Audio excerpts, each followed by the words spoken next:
going to discuss how you can get a SIM card in Canada as a newcomer. So before I proceed further, if you have not yet subscribed to my channel, please go and subscribe right now. And this is just based on my experience. If you take anything out of this video, you do it at your own risk. So guys, the process remains the same. Like for anything that you need to provide some identification, right?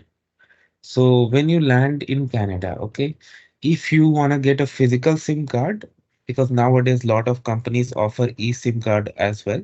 So for that you can go to the retail stores and also you can do online. But for general thing like to get a SIM card at a retail store, what you need, I'm going to discuss.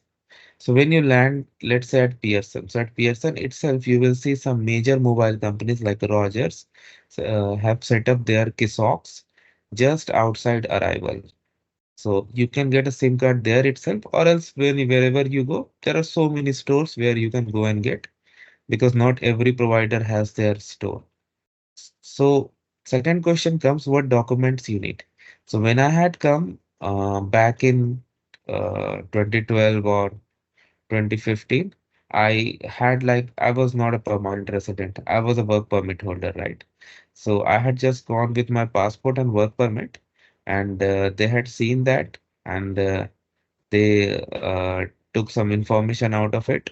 They did not ask me to submit a copy of it, and they had asked me an address that I had provided, and that's it. They were able to share the SIM card with me, and it worked.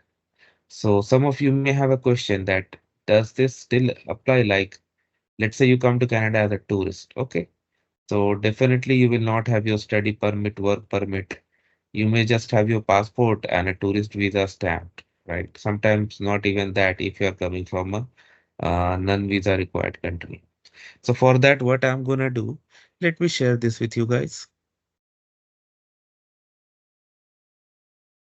See, this is just an example. I'm showing Roger's site. Of course, you can uh, check the any provider you want to buy SIM from, their website for requirements.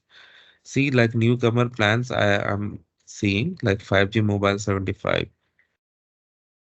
And must provide permanent resident card, work permit, study permit, or valid passport from other country. Okay, so this is very important. So that means just with a valid passport also you can get it. Of course, like if you have any doubt, you can always contact their customer care service before arrival so that you don't get any last minute shock. So that is how things work, guys. And I hope you're gonna like this video. So please subscribe to the channel. Thank you.